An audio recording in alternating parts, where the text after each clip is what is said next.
S'estimer et s'oublier avec Christophe André.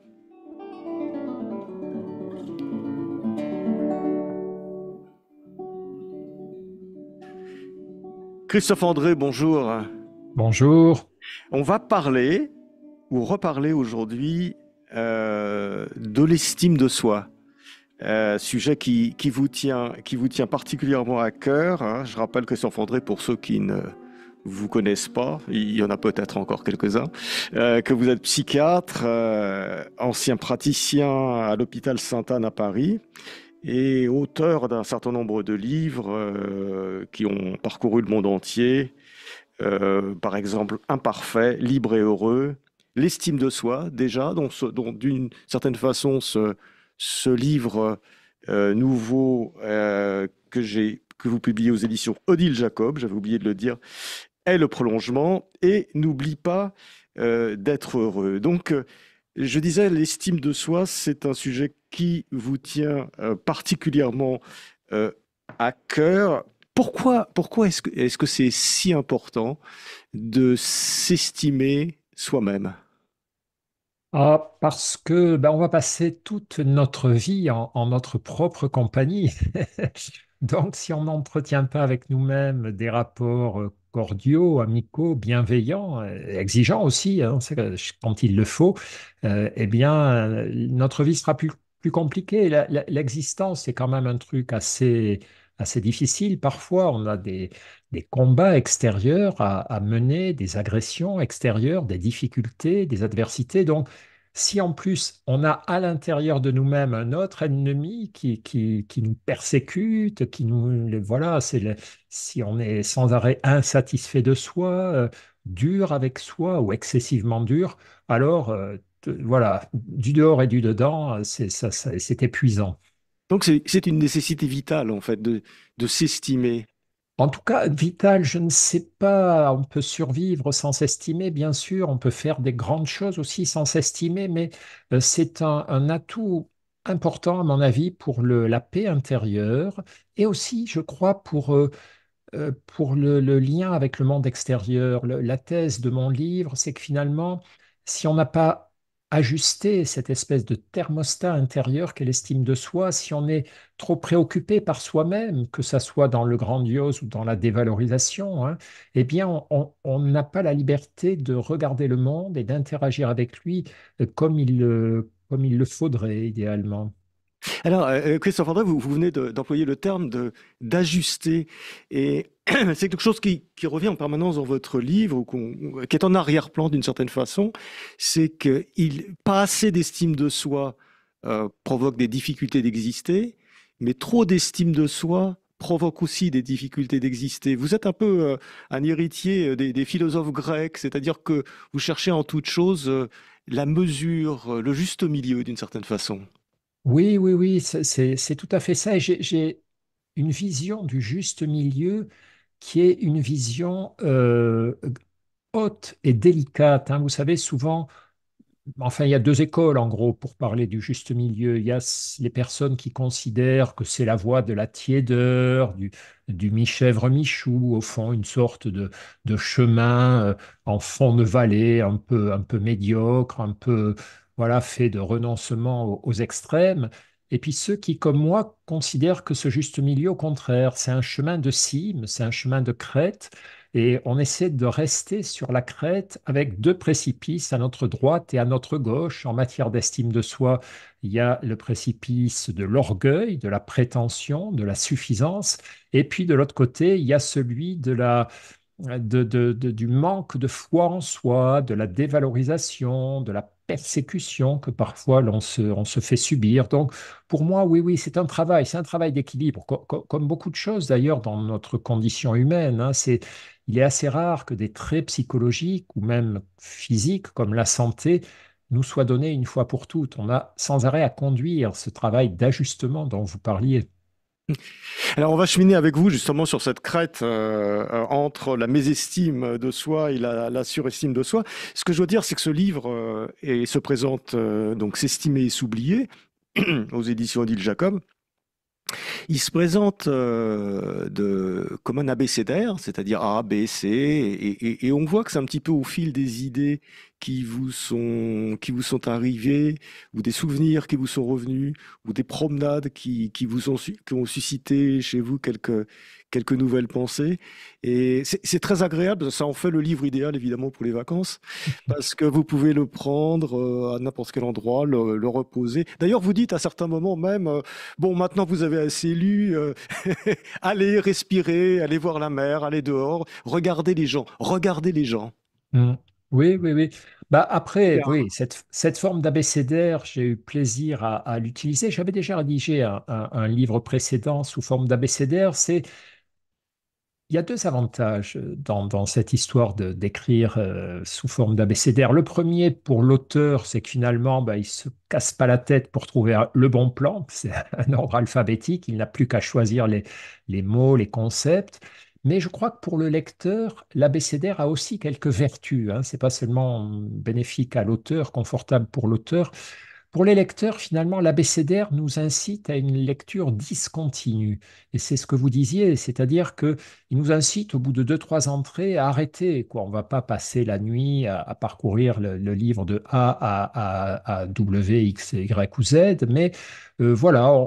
Et arrêter sa lecture régulièrement, ça nous permet de digérer un petit peu ce qu'on vient de lire. C'est pour ça que dans les entrées de cet abécédaire, comme vous l'expliquiez, j'ai mélangé un petit peu. Il y a des informations scientifiques à certains moments, des observations cliniques, hein, tirées de mon métier de psychiatre, des remarques personnelles, des anecdotes personnelles, beaucoup de citations d'auteurs et d'autrices, parce que c'est toujours la même chose en psychologie. Tout ce que les psychologues, et les psychiatres, les observateurs de l'âme humaine notent, en général, a été observé avant eux par les littéraires, les philosophes, les poètes. C'est Freud qui disait, partout où je suis allé, un poète était allé avant moi. Donc voilà, je mets à l'honneur aussi, je mets en avant aussi ce legs des auteurs du passé qui ont formidablement observé la condition humaine. Et voilà, tout ça fait une sorte de farandole d'idées, de pensées, de conseils, d'observations dont j'espère il est agréable à parcourir. Oui, tout à fait, d'autant on rentre dans votre livre, on en lit quelques entrées, on en ressort, et on y revient très vite et très facilement, parce qu'on sait que, voilà, on peut revenir, lire une ou deux fois, et donc, du coup, finalement, de façon cumulée, on y passe peut-être plus de temps que sur n'importe quel autre livre. Oui, oui, oui, c'est vrai que c'est l'arrière-pensée. Maintenant, moi, je suis un vieil auteur, donc j'ai beaucoup parlé avec des lectrices et des lecteurs, beaucoup échangé lors de séances de dédicaces, de salons du livre, au hasard de la vie quotidienne, comme ça. Et je vois bien que, il y a des idées, des phrases, des images qui frappent les personnes qui lisent les livres et dont ces personnes vont se servir ensuite comme des petits viatiques, des petits mantras, des petites idées comme ça qui vont les soutenir dans les moments compliqués, qui vont les aider à peut-être à mieux percevoir certaines situations. Donc, je crois que euh, une façon de lire active est quelque chose de bénéfique. On s'imprègne mieux du texte lorsqu'il s'agit d'un texte court et qui est un tout petit peu ciselé. Ce que permet cette forme d'abécédaire, finalement, c'est de travailler peut-être un peu plus le style parce que on a des entrées courtes et c'est plus facile de peaufiner la sonorité de ces phrases sur des petites entrées courtes que lorsqu'on fait un traité, un long manuel où au bout d'un moment on se fatigue. Mais les lecteurs se fatiguent aussi lors des manuels et souvent ils ne sentent pas le moment où il faut arrêter leur lecture pour digérer ce qu'ils ont lu. Comme le chapitre continue, eux continuent de lire. Alors que là, toutes ces interruptions les contraignent un petit peu à chaque fois à se dire, j'arrête ou je continue. Est-ce que je lis le truc d'après, l'entrée d'après, ou est-ce que je m'arrête? Et ça facilite davantage l'interruption de la lecture. Enfin voilà, donc moi, mon obsession, c'est que les personnes qui lisent mes livres en fassent quelque chose, les assimilent, utilisent les idées que je propose. Je ne suis pas un créateur, je ne suis pas un romancier, donc moi je veux être utile, je veux que le livre ait un service psychologique rendu à offrir. Oui, et on a l'impression d'ailleurs que le temps, l'assimilation, l'imprégnation est quelque chose d'essentiel pour vous. Alors ça vient sans doute de votre travail pluridécennal, je dirais, de psychiatre, de psychologue, de clinicien, mais on a l'impression que c'est très important et c'est peut-être dans la société actuelle quelque chose qui nous manque, cette capacité de prendre le temps. Vous parlez de l'ennui aussi, et vous parlez du temps qui passe, vous parlez de l'imprégnation. Et ça, on se rend compte en vous lisant à quel point cette temporalité, cette imprégnation est importante. Oui, oui, oui. C'est juste, je crois beaucoup à deux notions un peu désuètes aujourd'hui, qui ne sont pas en tout cas tout à fait dans l'air du temps. Je crois à l'effort et je crois à la durée. Et je suis pas un homme de mon époque parce que notre époque tend à nous aider à ne pas faire trop d'efforts, en tout cas à considérer que l'effort, ça sent un peu la sueur, ça sent un peu le côté tâcheron et qu'au fond, les bonnes choses devraient nous venir sans effort. Or, je pense l'inverse. Je pense que tout ce qui est important dans nos vies, la plupart du temps, provient de nos efforts. Et ensuite, la durée. Je crois que en tout cas, je suis sûr que c'est vrai pour les changements psychologiques. C'est très très rare les changements psychologiques qui surviennent en nous par déclic, comme ça, poum, tout à coup on prend conscience et tout change dans notre vie. Les déclics peuvent servir d'amorce, de catalyseur. On comprend tout à coup qu'on a fait telle erreur ou que la solution se trouve dans telle direction. Mais si ensuite on n'accumule pas les efforts sur la durée, les changements se produiront beaucoup moins souvent et tiendront beaucoup moins longtemps. Donc oui, je suis persuadé que ces deux notions d'effort et de durée sont précieuses et je le répète assez souvent dans le livre, comme vous l'avez remarqué. Oui, c'est vrai. Et pourtant, quand on vous lit, quand on vous écoute, quand on vous voit, euh, cet effort, cette capacité à l'effort, ou ce goût de l'effort ne transparaît pas chez vous. On a l'impression d'une légèreté, voire d'un certain dandysme par rapport aux idées. Alors, tout le monde sait que vous avez beaucoup travaillé et que vous avez beaucoup étudié, euh, mais ça ne se paraît pas. En tout cas, cet effort n'est pas pénible dans ce que vous transmettez. Oui, alors, c'est vrai que moi je considère que c'est agréable de faire des efforts sur soi, de changement personnel. Enfin, que presque tous les efforts peuvent être agréables si on sait pourquoi on les accomplit et si on ne se violente pas. Une fois de plus, hein, l'estime de soi nous dit, la devise de l'estime de soi finalement, c'est sois à la fois exigeant et bienveillant avec toi-même. La bienveillance, c'est voilà, ne te maltraite pas, ne fais pas des efforts au-delà de tes forces, ne t'épuise pas, ne te ravage pas parce que tu as des choses à faire, mais sois exigeant, c'est-à-dire fais le boulot à ton rythme, mais sans lâcher prise. Donc, oui, je pense que les efforts peuvent être faits dans une relative légèreté, une joie, une finalité. On sait où on va, on sait pourquoi on fait ces efforts. Et puis aussi, je crois qu'il ne faut pas euh, comment dire, trop emmerder les autres avec les efforts qu'on a pu accomplir nous. Parce que ça, c'est la grâce, la chance, la merveille des efforts une fois qu'on les a accomplis, c'est qu'ils se transforment en automatisme. Lorsque j'apprends quelque chose, lorsque j'apprends la conduite automobile, au début, je fais beaucoup d'efforts pour tout surveiller, tout intégrer, tout maîtriser. J'ai très peur, je suis stressé, je suis crispé. Et puis, 5 ans après, je conduis avec fluidité sans j'ai l'impression que ça ne me demande pas d'effort de prendre un volant. Et tous les changements psychologiques, les efforts psychologiques sont ainsi faits. Au début, je force un tout petit peu, il ne faut pas trop forcer, mais quand même. Et à la fin, les choses se passent facilement. Donc, évidemment, si on juge, bah, c'est comme quand on regarde des athlètes, on regarde des patineuses artistiques, on regarde des rugbymen, on regarde des skieurs souvent, ils donnent l'impression que c'est vraiment facile, hein. Et pourtant, on sait bien qu'il y a des Ils dizaines, l'ont gagné, cette centaines. facilité. Et ouais, Ils l'ont voilà, gagné. Ouais. ils ont travaillé en amont. Alors, il y a des points, parce que votre livre est extrêmement riche, Christophe André, hein, s'estimer et s'oublier. Et j'ai choisi un peu les points les plus personnels, en fait. Et vous dites, vous parlez de l'anxiété. et vous dites que vous êtes un anxieux et vous dites des choses. Moi aussi, je suis un anxieux, donc j'ai reçu vos paroles et tous les anxieux qui nous écoutent, vous leur dites des choses extrêmement intéressantes pour gérer, très simples et en même temps très intéressantes pour gérer son anxiété. En quoi le fait d'être un anxieux vous a aidé et desservi?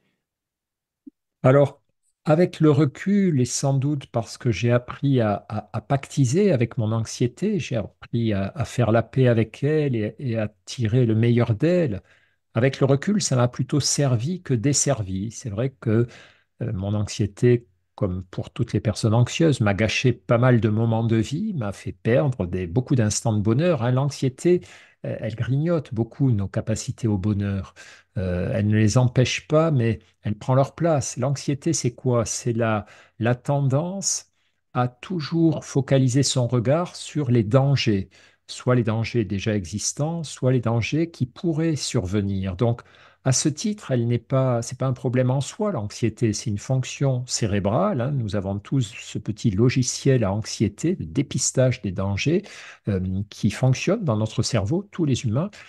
Simplement, le problème de l'anxiété, c'est que parfois ce logiciel devient un tout petit peu dictatorial et nous sommes incapables de le mettre en veille, de le désamorcer, de nous dire, OK, voilà, là, j'ai scanné les dangers, j'ai vu ce que je pouvais faire, ce que je pouvais ne pas faire, hein, voilà, donc maintenant, je vais savourer un peu le reste de la journée.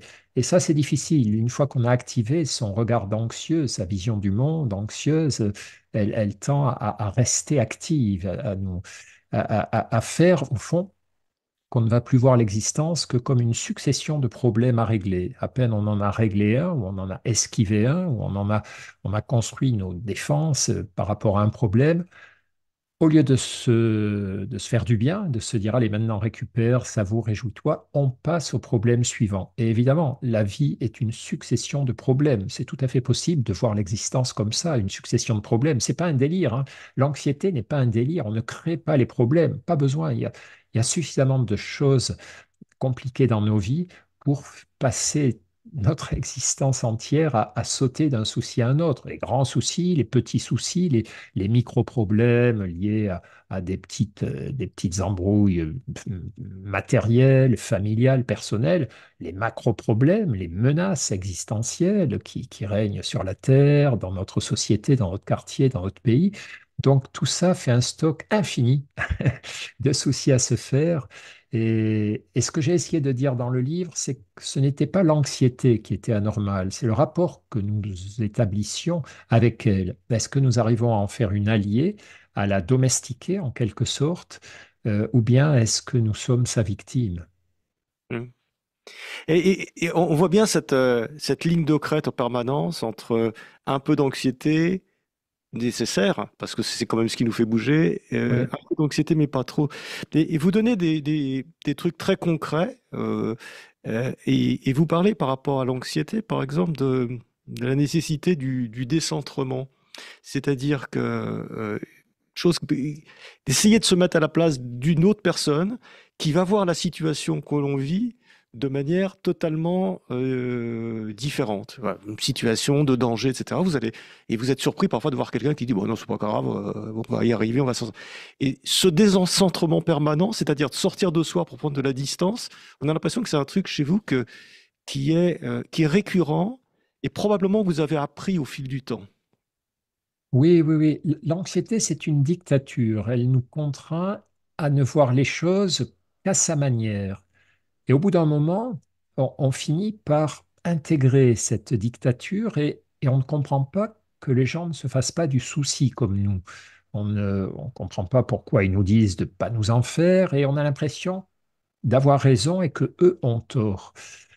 En réalité, si on observe un petit peu comment fonctionnent les personnes peu anxieuses, disons, tout le monde est anxieux, mais les personnes peu anxieuses ou qui ont su surmonter leur anxiété, si on les regarde sincèrement fonctionner, par exemple comme les optimistes, les gens confiants dans la vie, ceux qui disent, bon, allez, on n'a pas réservé avant de partir en vacances, on n'a pas de location, mais on y va, on trouvera bien sur place.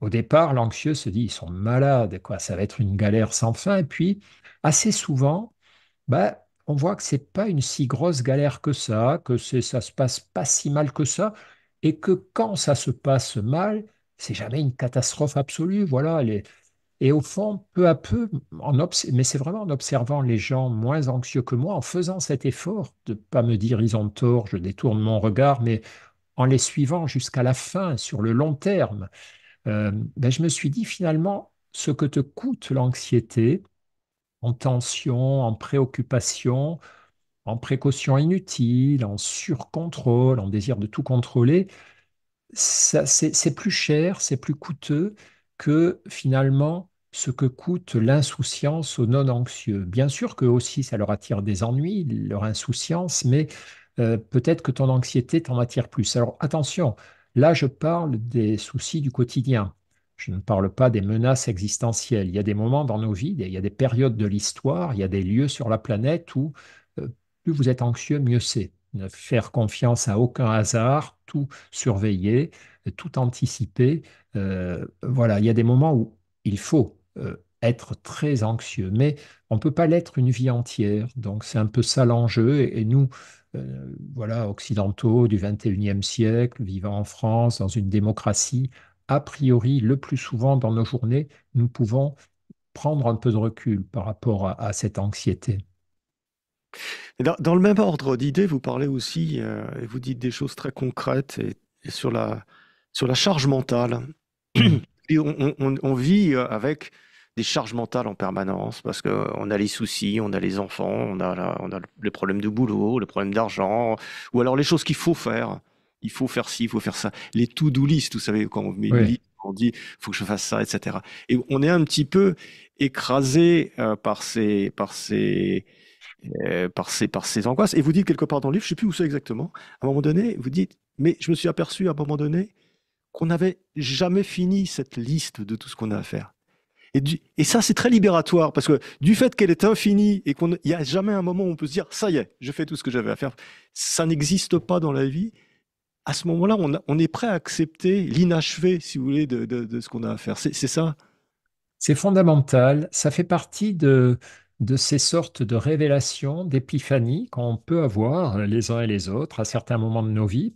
Et, et ces révélations, il ne faut pas seulement que ça soit savoir ces choses-là, mais tout à coup les vivre émotionnellement. Et effectivement, si on y réfléchit bien, beaucoup d'entre nous fonctionnons comme ça. C'est d'ailleurs pourquoi nos contemporains, nous-mêmes, et tous les gens qui vivent à notre époque, sont plus stressés que ne l'étaient nos ancêtres, alors que nos vies sont beaucoup plus confortables. Nos vies, pour la plupart d'entre nous, on n'est pas, on est menacé par moins de dangers. Il y a moins de loups dans les forêts, il y a moins d'enfants qui meurent en bas âge, moins de risques que les femmes accouchent, meurent en couche. Enfin, on a fait des progrès considérables. Autrefois, les gens vivaient avec la mort, le danger permanent, quoi. C'était des époques beaucoup plus dures, mais nous avons un relatif confort, une fois de plus, aujourd'hui, dans notre pays, etc., etc.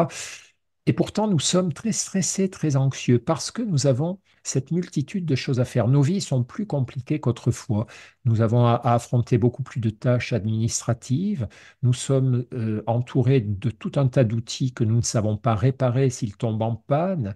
Nous avons des métiers plus complexes qu'autrefois. Nous avons la possibilité de penser à notre travail 24 heures sur 24 avec les écrans, de pouvoir être dérangé sans cesse. Enfin bref, donc si nous ne prenons pas garde à ce que vous venez de décrire, c'est-à-dire qu'en fait, la vie est une succession de problèmes et de choses à faire, on ne sera jamais heureux. Beaucoup d'entre nous avons dans un coin de notre cerveau cette idée, au fond, de se dire, bon, je me reposerai quand j'aurai fait tel truc, tel truc, tel truc, tel truc. Mais au fond, ça n'arrive jamais à personne de pouvoir se dire, en tout cas jamais aujourd'hui en 2024, de pouvoir se dire, là, ça y est, j'ai téléphoné à toutes les personnes que je devais appeler.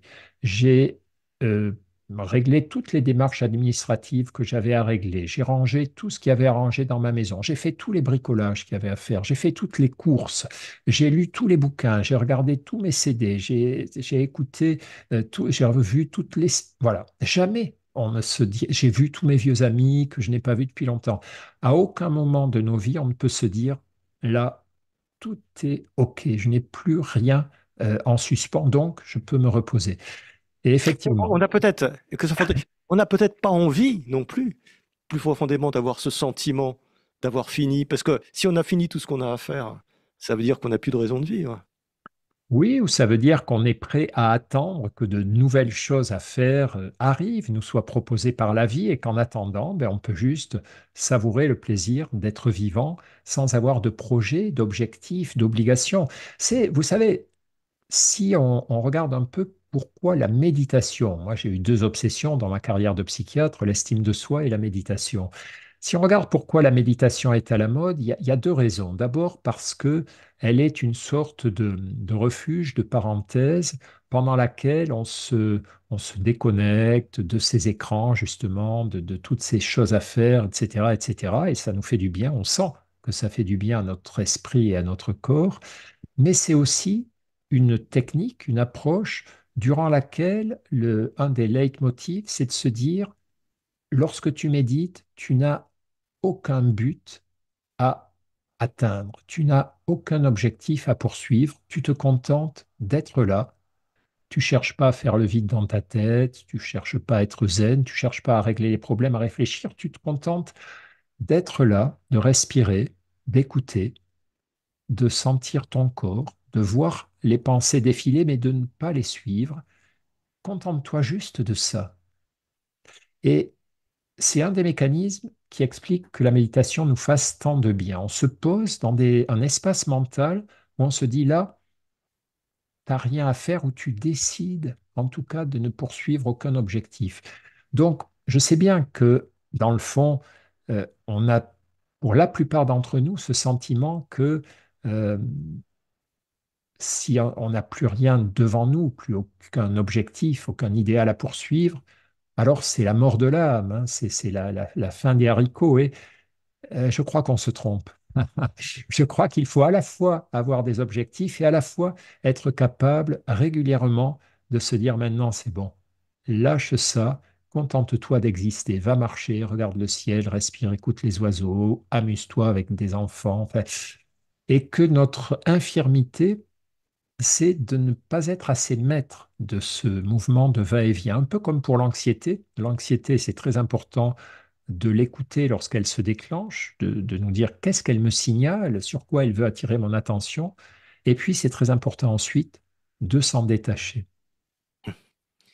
Vous parlez aussi, Christophe André, de la chance. Et Mm. vous dites cette chose, enfin cette phrase est extrêmement intéressante, enfin, comme tout ce que vous dites. La chance, c'est quand on se raconte des histoires à propos du hasard. Oui, Ah, je suis très sensible à cette question aussi, parce que effectivement, la façon dont on voit les choses, et c'est une des préoccupations de voir les choses de telle ou telle façon, positivement ou négativement. Finalement, c'est ça la vie, c'est ça qui change la vie. Mais oui, ça, c'est ça. La chance, c'est quand on se raconte des histoires à propos du hasard. C'est-à-dire qu'on agence les éléments du hasard, la chance, ou la malchance d'ailleurs. c'est ça. Parce que ces histoires qu'on se raconte, voilà, j'ai eu la chance de retrouver un objet que j'avais perdu, ou j'ai eu la malchance de ne pas le retrouver. On se raconte des histoires, on se dit, ah, je suis chanceux, ou la vie est bonne avec moi, les problèmes trouvent toujours une solution, même si elle ne vient pas de nous. Ou bien je peux me raconter des histoires inverses, me dire, non, mais j'ai jamais de chance, c'est toujours sur moi que ça tombe, la vie, c'est vraiment une succession d'emmerdements, il y a rien à faire. Et donc, ce que je veux dire, c'est que on peut, quels que soient les événements, peut-être pas ça, parce qu'il y a des événements qui pèsent très lourd dans nos vies, mais une fois de plus, la plupart des petits événements de vie qui nous affectent en bien ou en mal, euh, ne sont pas si importants que ça. Ce qui est important, c'est l'histoire qu'on se raconte à leur propos. De quelle manière on intègre ces événements dans notre histoire de vie. L'histoire de quelqu'un qui trouve que la vie est plutôt belle, elle est parfois chienne, mais elle est assez souvent belle, ou l'histoire de quelqu'un qui est c'est dans l'existence est une sorte de vallée de larmes, et tous ses semblables, tous les autres humains qui ne voient pas ça sont des inconscients, des nigauds, des handicapés. Donc oui, les histoires qu'on se raconte, la manière dont on construit notre histoire de vie, ce qu'on appelle aujourd'hui le narratif. Hein. On s'est emparé du narratif. Hein. Il y a le narratif des politiques, le narratif des chefs d'entreprise. Au fond, les histoires que nous racontons de nous aux autres sont presque plus importantes que les événements eux-mêmes. Et d'ailleurs, ça pose un tas de problèmes, hein, de mensonges, de falsifications, etc. Mais ça, c'est un autre dossier. Mais ça va encore plus loin parce que cette chance, euh, ces histoires qu'on se raconte peuvent générer de la chance ou de la malchance. On Ah s'aperçoit oui, que les gens qui ont de la chance, par exemple, qui se disent oh, moi j'ai toujours de la chance, on s'aperçoit que finalement, quand on creuse un peu, dans toutes les situations, finalement, ils ont su en tirer quelque chose de positif, alors qu'ils ont pu avoir probablement autant de malheur que les autres. oui, Mais ils ont généré des choses et ils regardent en disant oh, j'ai vraiment eu de la chance, alors que quelque part, c'est leur attitude qui a généré cette chance. oui, oui, oui, Pas de très chance, ça peut important. aller dans l'autre sens aussi. Non, non, mais c'est très juste. En fait, ces histoires que nous nous racontons, bon, elles ont un impact sur notre morale. Elles nous rendent confiants, joyeux, heureux, ou à l'inverse, euh, démissionnaires, pessimistes, sombres, etc.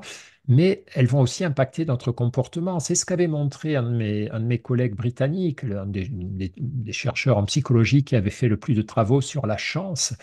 Euh, J'oublie toujours son nom, mais enfin, il est très très bon. Il a écrit par exemple un bouquin qui s'appelle Le facteur chance, si pour les lectrices, les lecteurs qui voudraient le retrouver. Et lui, il avait fait des travaux sur ça. Il recrutait des chanceux ou des chanceuses ou des malchanceux par petites annonces. C'était il y a longtemps, à la fin du siècle dernier, donc il n'y avait pas encore les réseaux sociaux. Il passait des petites annonces dans son journal local. Je crois qu'il était à Manchester ou Liverpool, je sais pas quoi, à la fac. Et il faisait venir des gens qui se pensaient très chanceux ou très malchanceux à son laboratoire. Et puis, il leur faisait passer des petits tests, mais à leur insu. Ce n'était pas des questionnaires, c'est-à-dire quand les gens avaient répondu à la petite annonce pour prendre rendez-vous pour les études, l'expérience, eh bien, on leur donnait rendez-vous à 14h15, par exemple, et on mettait à 14h12, avant qu'ils arrivent, un billet de banque sur le paillasson. Et on regardait quels étaient ceux qui avaient la chance de le voir et de le trouver et ceux qui ne le voyaient pas, qui marchaient dessus.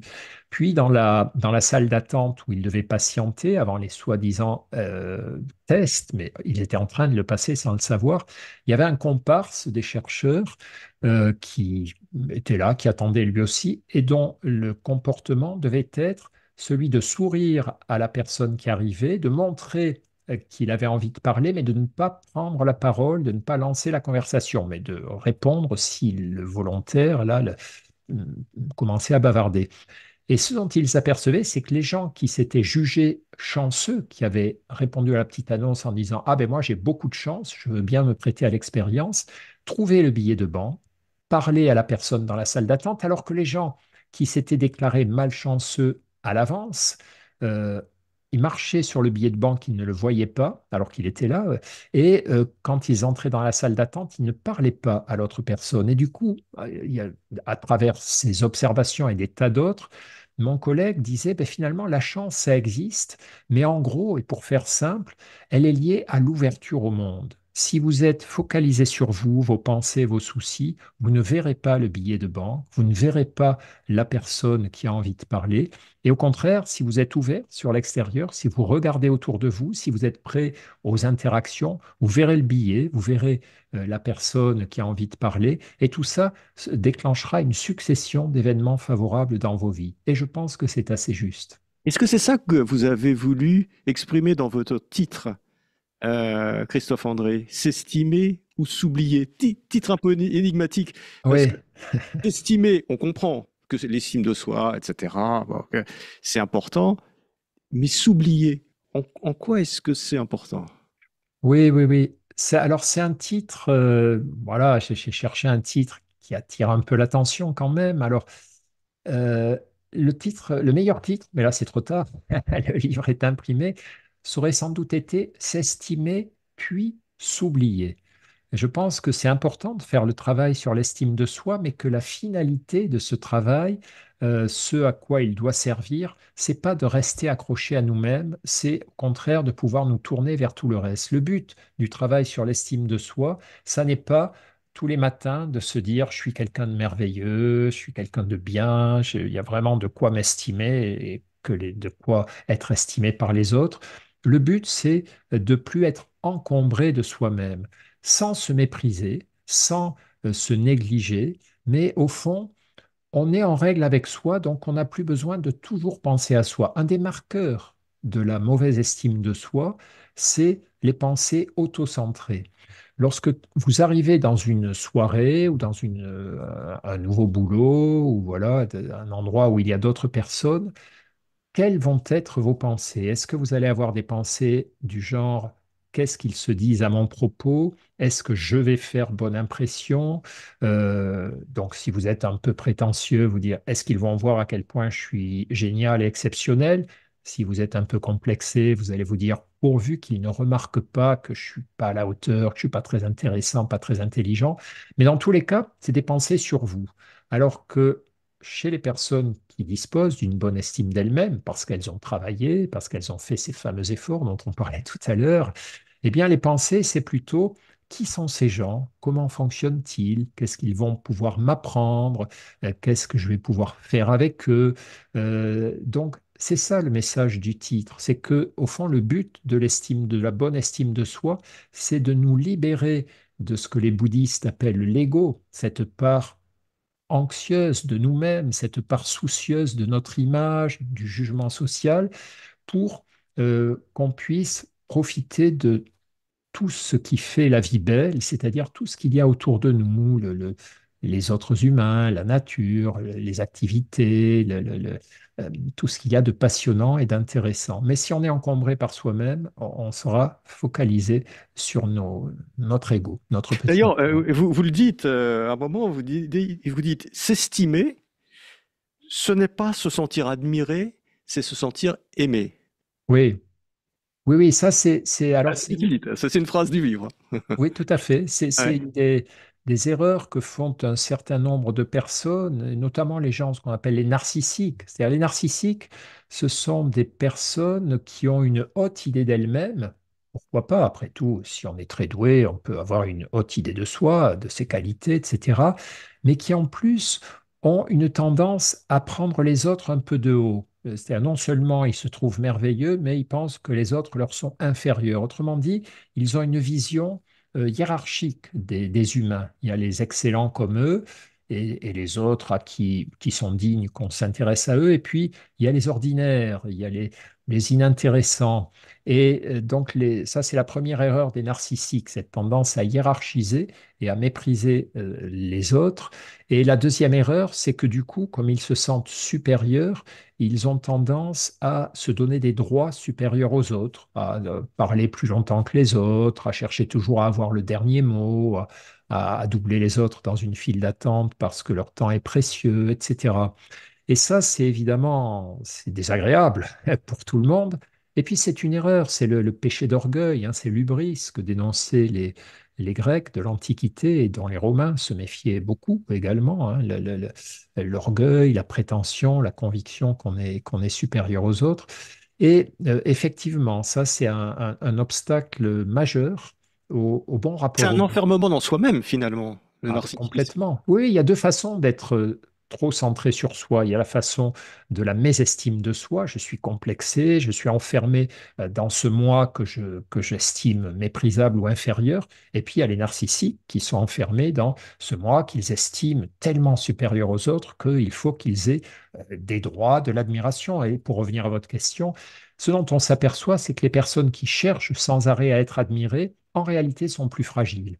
Parce que soit elles sont vraiment brillantes, mais comme elles ont toujours besoin de se sentir supérieures, d'avoir de l'admiration de la part des autres, c'est stressant pour elles. Elles voient toutes les situations sociales comme leur imposant de briller, de dominer, et donc c'est épuisant. Même les vainqueurs sont épuisés par même les gens brillants sont épuisés lorsqu'ils ont ce truc-là dans la tête. Et puis évidemment, ben, pour les autres, hein, ceux qui sont complexés, ça ne marche pas. Et en fait, les travaux qu'on a pu faire montrent que quand on fait croire à des personnes qu'ils sont admirées par les autres et qu'on les fait échouer ensuite à des tests, des pseudo-tests où c'est impossible de réussir, ils sont beaucoup plus stressés que des gens à qui on a fait croire qu'ils sont aimés par les autres, non pas pour leur succès, mais pour leur personne. Et eux, quand ils échouent, le stress est moins important. Donc c'est pour ça que le conseil en matière d'estime de soi, c'est plutôt essayer d'être apprécié, d'être aimé par les autres. Et l'admiration, laissez tomber. Si elle doit venir, elle viendra, mais c'est pas à vous d'être obsédé par le fait d'être admirable. C'est aux autres de décider si vous l'êtes ou non. Mais bon, je pense que les narcissiques se foutent totalement de ce genre de conseils. Oui, en fait, c'est parce que peut-être ils peuvent pas les appliquer. Alors, vous avez une parabole à ce sujet de la mésestime de soi ou de la surestime de soi. Vous avez une parabole qui est saisissante. Je sais pas où vous l'avez dénichée, parce que vous mettez pas. C'est celle du chat et du chien. Ouais, Le ouais, chat et oui. le chien. Et je lis, hein, c'est l'entrée, ça s'appelle chien et chat, d'ailleurs, l'entrée dans votre livre. Dans la tête du chien, recevant de la nourriture de la part de son maître, donc il se dit, le chien, il est grand, il est fort, il me nourrit, il est bon avec moi, ce doit être un dieu. Et dans la tête du chat, dans la même situation, le chat se dit, il est grand, il est fort, il me nourrit, il est bon avec moi, je dois être un dieu. Ouais. Là, voilà. Donc, il y a les deux. Il y a celui qui, dans une situation, va se surestimer, d'autre qui va se mésestimer. C'est extraordinaire, ce J'aime beaucoup. passage. Oui, oui. Alors, c'est un ami qui m'avait raconté ça dans le temps. Puis après, un autre ami, Jean-Louis Servan-Schreiber, me l'a raconté. Enfin, bon, c'est une blague qui circule. J'ai jamais pu trouver quelle était la version originale, mais c'est très juste. Voilà, à situation égale, vous pouvez vous sentir supérieur ou subordonné aux autres. Et voilà, Alors, il faut pas être des hommes chiens, il faut pas être des hommes chats, il faut être entre les deux. Enfin, faut être humain, quoi. Il faut être entre les deux. C'est-à-dire que, voilà, c'est ça, être aimé pour soi-même. Pas parce qu'on est un dieu ou pas parce que l'autre est un dieu. Voilà, ni Dieu ni maître d'une part, mais quand même gratitude pour les gens qui nous aiment et qui nous aident et qui nous font du bien. Voilà, une fois de plus, on retombe sur ce que vous évoquiez au tout début, la voie du juste milieu, la voie du juste milieu. Mais Oui, c'est bon parfois de se sentir admiré, c'est pas ce que je veux dire, mais si c'est une quête ou une préoccupation constante, là, c'est épuisant. ouais. Et alors, il y a quelque chose qui illustre aussi beaucoup cette capacité à être soi-même dans toutes les circonstances. Et c'est une autre entrée que je vais lire qui s'appelle Dollar. Ça s'appelle Dollar. Et ça se passe lors d'un cours de psychologie sur l'estime de soi, quelque part dans une université américaine. Le professeur brandit un billet d'1 dollar et demande à ses étudiants: combien vaut-il? Les étudiants répondent en chœur: 1 dollar. Le professeur froisse le billet entre ses mains, puis le jette par terre, le piétine, le ramasse. Il redemande à ses étudiants: combien vaut-il? Les étudiants répondent à nouveau: 1 dollar. Et le professeur de conclure: et voilà, souvenez-vous que l'on vous froisse, que l'on vous piétine, qu'on vous humilie, vous valez toujours la même chose. Ouais. Saisissant aussi, hein, Ouais.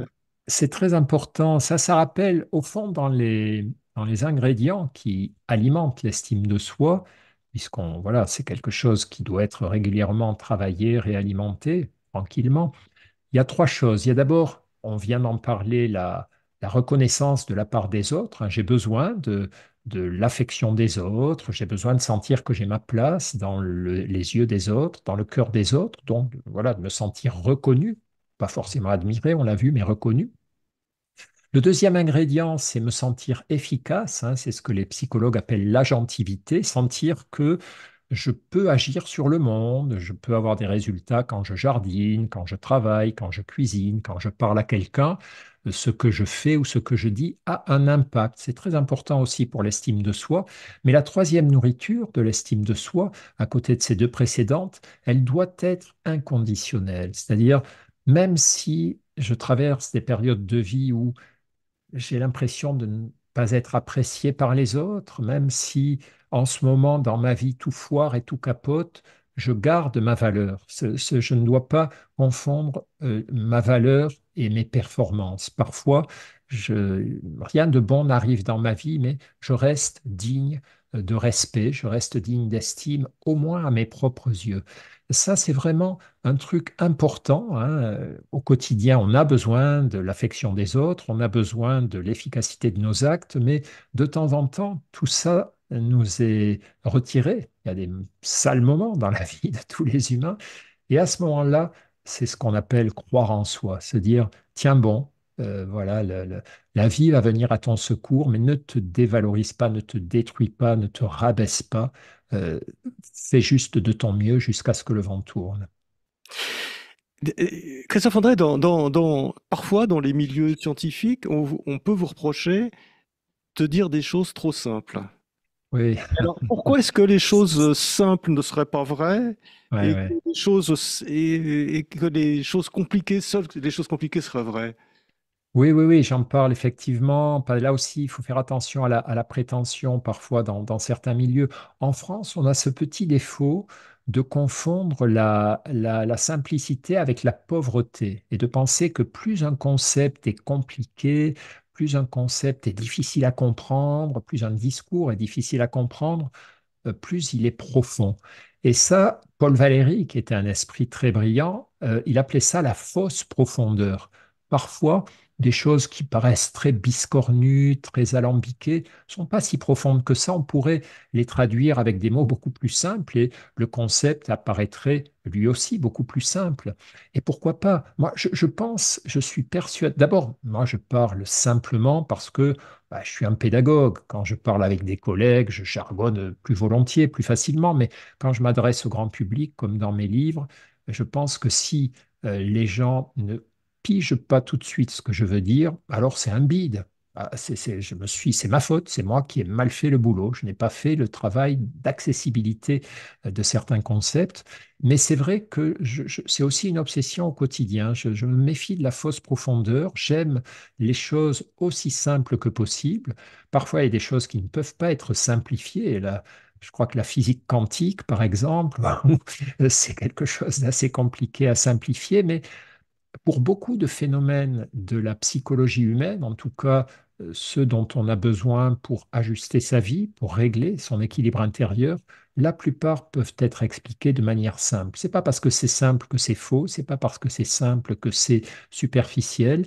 Et je crois au contraire, alors là aussi c'est une autre phrase de Paul Valéry, hein, il disait ce qui est simple est faux et ce qui est compliqué est inutilisable. Donc démerdez-vous entre les deux. Christophe André, dernière question, on arrive à la fin de notre entretien. Pourquoi écrivez-vous de si bons livres?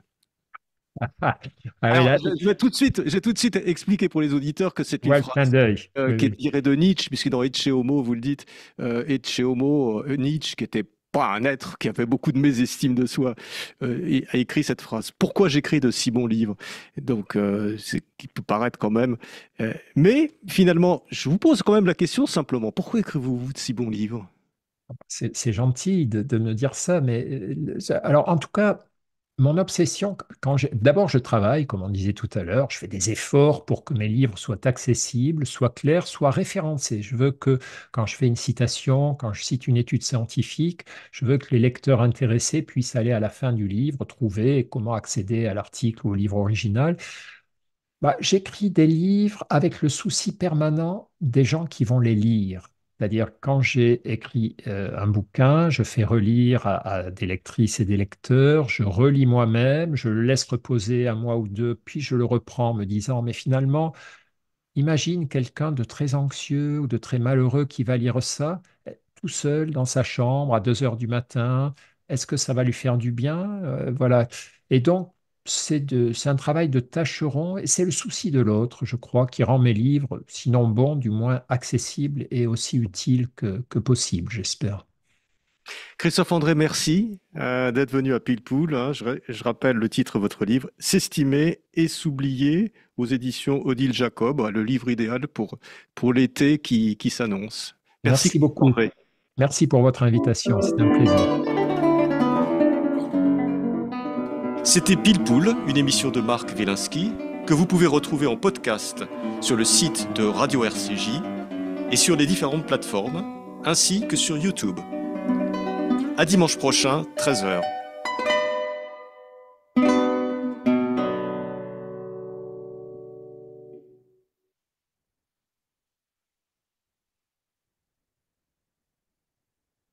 Oui, Marc. C'était bien. C'était J'avais très sympa. Sympa, voilà. merci beaucoup. J'avais des tas d'autres questions et merci beaucoup. Non, non, mais écoute, c'était un plaisir. Envoie-moi le lien quand